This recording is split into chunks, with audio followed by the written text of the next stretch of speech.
Formal nang inadapt ng Senado ang isang resolusyon na kumokondina sa mga pahayag na binitawan ng China laban sa mga officials ng ating bansa. Of course, hindi ito matanggap ng ating gobyerno na tayo ay pagsasalitaan ng pangit tungkol sa ating gobyerno sa mga officials mula sa ibang bansa at dito pa mismo ginawa sa loob ng ating bansa. At bago inadapt ang naturang resolusyon ay nagkaroon muna ng isang matinding debate laban sa mga senador. Dumating pa sa punto na meron sa ating mga senador na pinagsabihan na mas kumakampi ito sa ibang bansa at hindi nito kinakampihan ang ating PCG. Pero ganun pa man ay tinanggap na ng Senado ang resolusyong ito at dahil ito ay pasado na, kinundi na ngayon ng China ang resolusyong ito.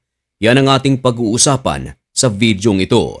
Pero bago ang lahat ay huwag kalimutang mag-subscribe. Samahan na rin ng like ang videong ito at i-click ang notification bell. Napakalaking tulong yan para sa aming mga content creators.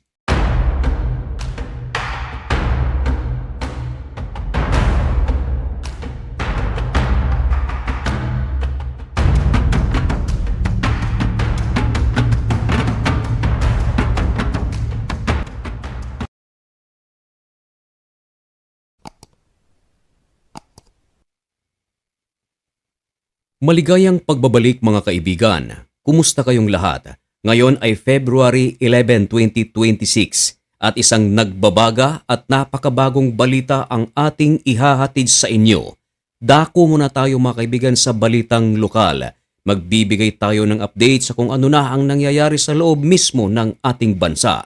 At ang balitang ito mga kaibigan ay tungkol sa pagpundina ng China sa isang resolusyon na ipinasa ng Senado. Resolusyon na kung saan kumokondina sa mga pahayag ng China at tila binabatikos nito ang ating pamahalaan at mga officers o officials ng ating bansa mismo pa dito sa loob ng Pilipinas. Hindi natin masisisi ang ating mga officials o mga mambabatas na magalit at maghain at gumawa ng mga hakbang upang kundinahin ang sino mang mga foreign countries na nais lumapastangan sa ating soberentiya, sa ating batas. Lalong-lalo na mga kaibigan kung ito ay ginagawa mismo sa loob ng ating bansa. At bago magpasa ng resolusyon ang Senado, ay nagkaroon muna ng matinding debate ang maraming mga senators, gaya nila ni Cayetano,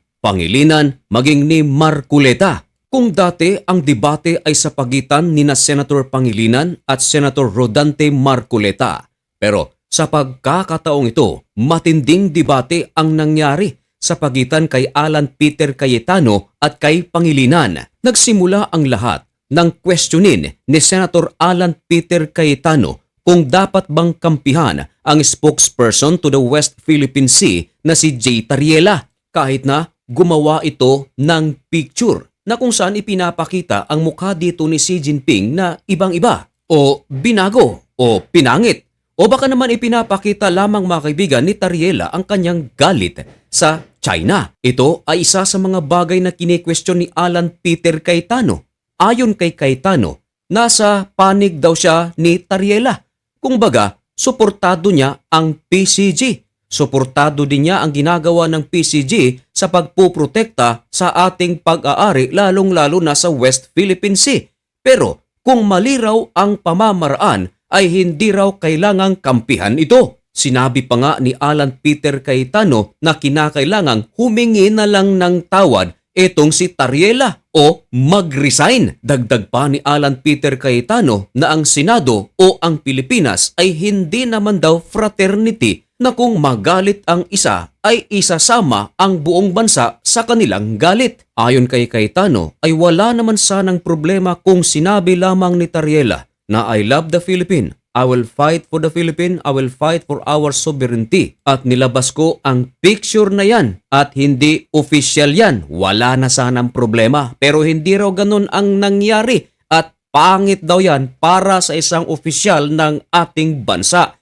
Dito na sumagot si Pangilinan at nagkasapawan na sila ng mga boses at sinabi ni Pangilinan na ang resolusyon ay hindi lang naman daw tungkol sa karikature. Pinapalabas ni Pangilinan na ito ay tungkol sa pagyurak ng ating soberentiya dito mismo sa loob ng ating bansa. Pero sumagot si Cayetano at sinabi niya, tama naman daw ang ipinaglalaban ni Tariela, kaya lang mali ang kanyang paraan. Ayon kay Cayetano, stand with the PCG, kaya lang gawin ito sa tamang paraan. Pero bandang huli, inadapt na rin ng Senado ang naturang resolusyon na kumukundina sa mga pahayag ng China. At dahil ito mga kaibigan ay ipinasa na, agad na naglabas ng pahayag ang China at kinokondina ang naturang resolusyon. Ayon sa ulat ng Philstar, ang Chinese Embassy nire-reject nito at kinondina pa ang resolusyon ng Senado.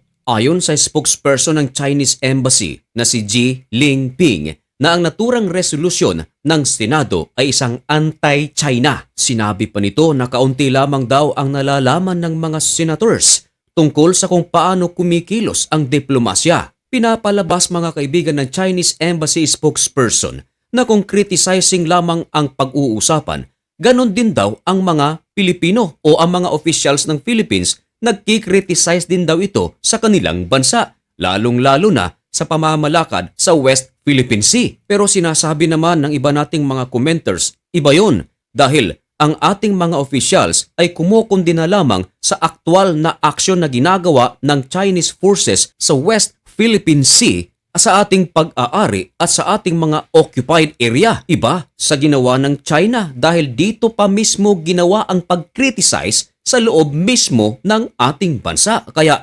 napakalaking insulto nito ayon sa Senado. Ito ang eksaktong sinabi ng China. We firmly reject and strongly condemn the said anti-China resolution. Ngayon, bakit naman nababahala ang China dito? Ganito kasi mga kaibigan, ang resolution na ito ay isang legitimate at appropriate tool para sa mga legislators upang ipahayag ang kanilang concerns dahil sa aksyon ng China. Maaari din kasi itong humantong sa pagka-persona non grata sa kinauukulan.